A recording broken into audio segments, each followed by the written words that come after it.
This whole planet suffers! This can't be happening!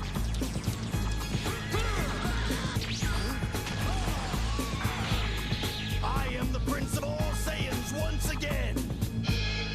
Dragon Ball is one of the best fictional stories ever told. I was one of those guys who thought I was cool for saying Dragon Ball had a bad story, for saying Dragon Ball had flaws, for saying, oh yeah, Dragon Ball is great and all, but it's not as good as Naruto, it's not as good as One Piece, it's not as good as Hunter x Hunter. Now we could talk about what objectively is the best written story all day long, but it goes without saying, what Toriyama created was something truly special and something that will stand the test of time forever. Now, I remember when I was little, and I'm pretty sure you all noticed too, that Dragon Ball was one of a kind. It's very different from a lot of other fictional stories. Now, for me personally, I might be a little older than some of you watching this. I grew up on Cartoon Network. I'm pretty sure some of you did too. There was one day, I believe Toonami was on. I think it was about the afternoon. This is a very old memory.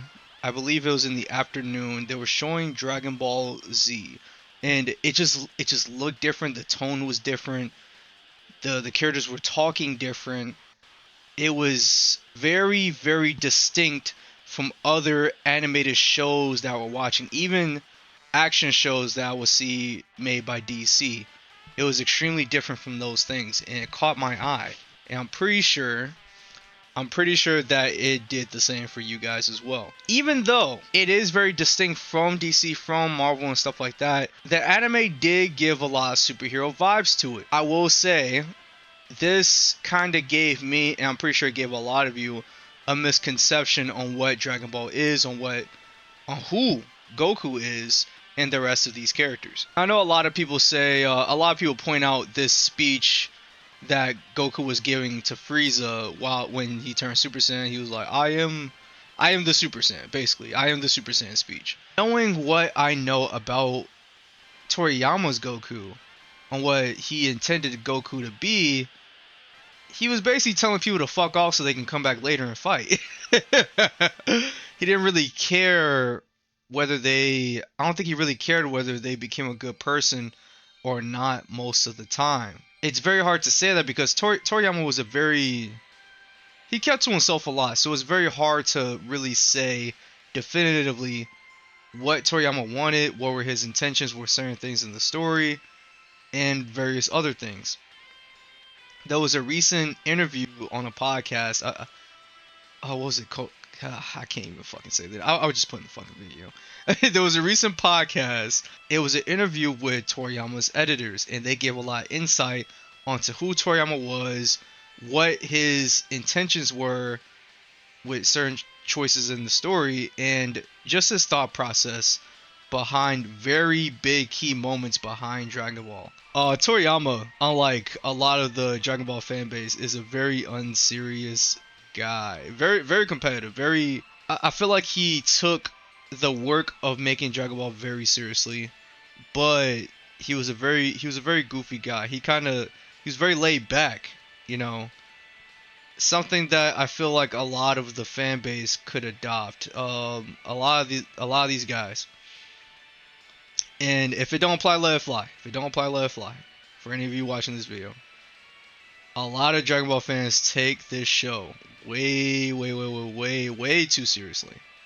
Like, they are number crunching power levels. They're trying to find inconsistencies and plot holes and stuff like that. Yes, we are well aware of the plot holes within Dragon Ball. A lot of people are looking at Dragon Ball Daima in the... For any of you who haven't watched it, I'm not gonna fucking talk descriptively about spoilers, but there have been things that have been showing up in Daima that don't necessarily align with what's happening in Super, because Daima is supposed to take place before that. Here's the thing: Toriyama doesn't give a fuck. like he was thinking about what he wanted to see in his own story. Yes, he did look at popularity polls. He did look at what the fans were saying, but I feel like he puts himself first when it comes to making choices in his own story. A lot of people believe that, yeah, it was his editors that pushed him to do certain things, Apparently, what they're saying is that wasn't really the truth. They were supporting his choices a lot throughout the story, and they were even trying to make things easier for him, especially during the Buu saga, because he did want to end it after the Cell saga, and they're like, well, if he's going to continue, then we might as well make it enjoyable for him.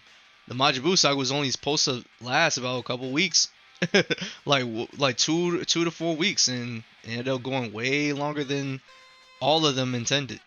Now, another thing that sticks out to me is this part right here, when he's talking about the origin of Trunks. Apparently, Trunks didn't really his origin wasn't thoroughly planned out. So let me read this. When Trunks first appeared, effortlessly wiping out Frieza, no one, not even Toriyama, had yet decided exactly who he was. There was no long-term plan for him to be the son of Vegeta and Bulma. It was only later that Toriyama made this connection and declared, okay, Bulma marries Vegeta. For the editors, this was a complete shock.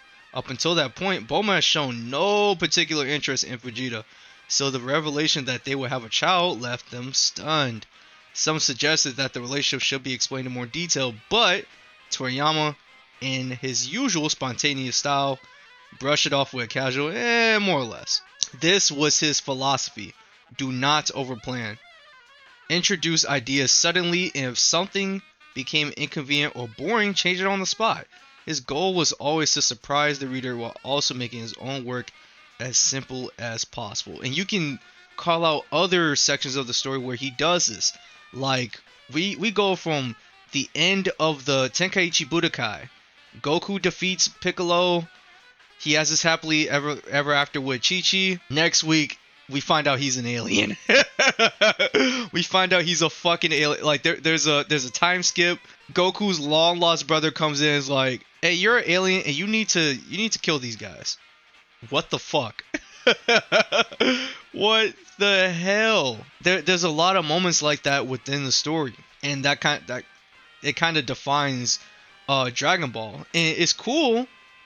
It's really cool because we see from other shonen that they kind of take themselves a little bit too seriously. It's kind of, especially shonen or like battle manga nowadays. Like, it's very dark, very serious and stuff like that. It's fun.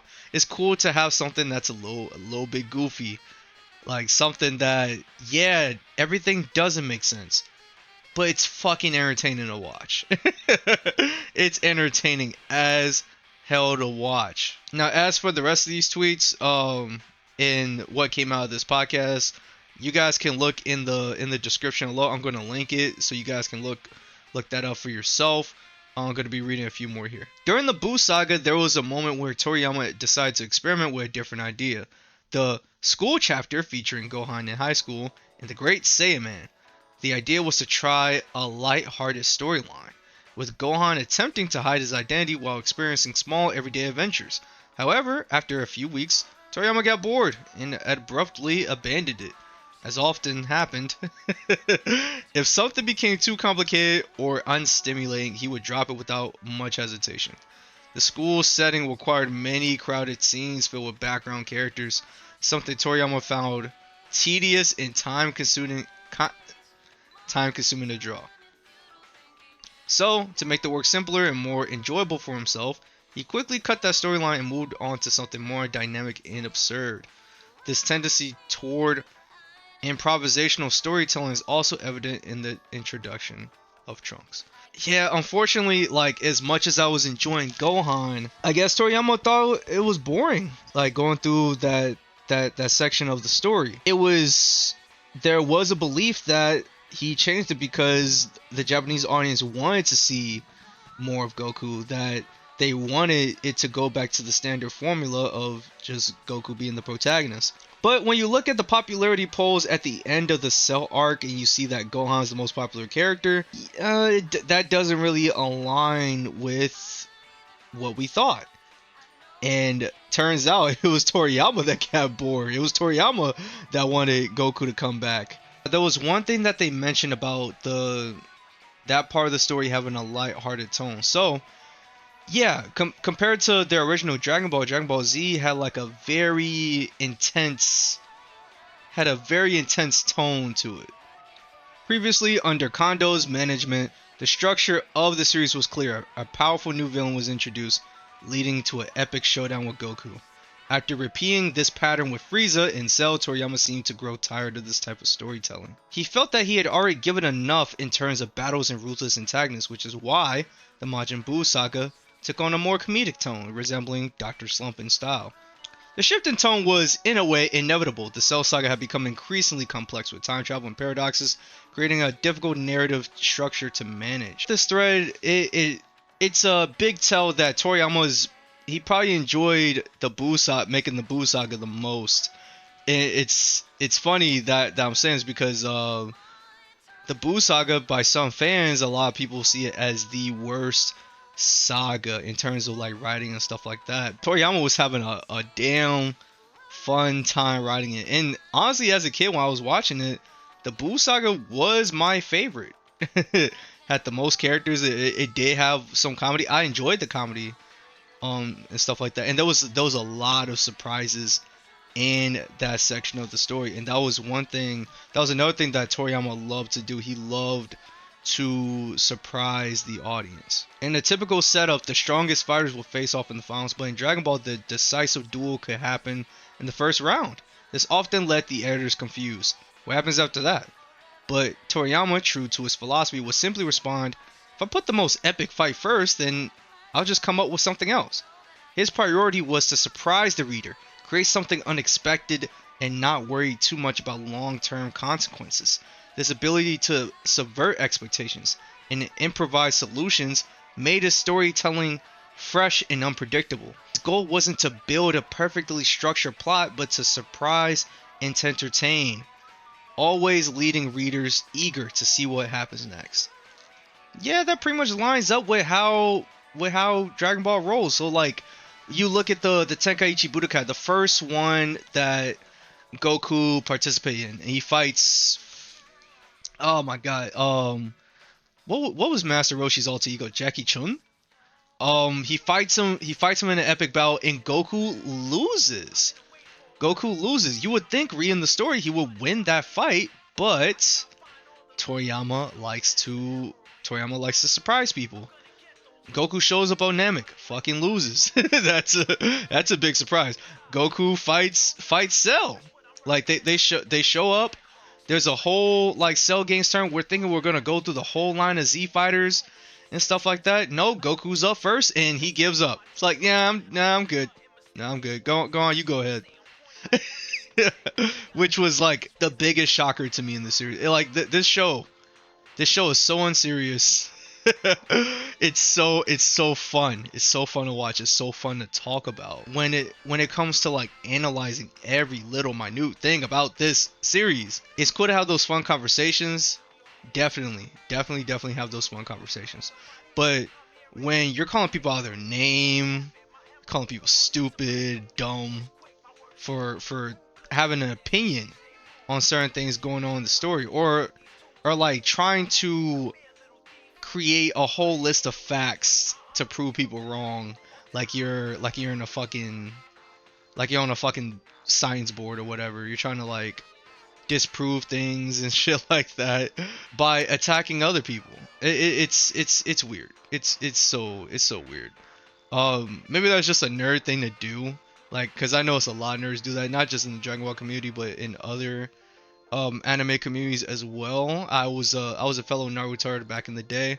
I'm definitely guilty of this, and I hope none of you watching are guilty of it as well, or don't continue to be guilty of it. Like, I want all of us, because I'm pretty sure every single one of you, hopefully, watching this video is a Dragon Ball fan. I'm a Dragon Ball fan.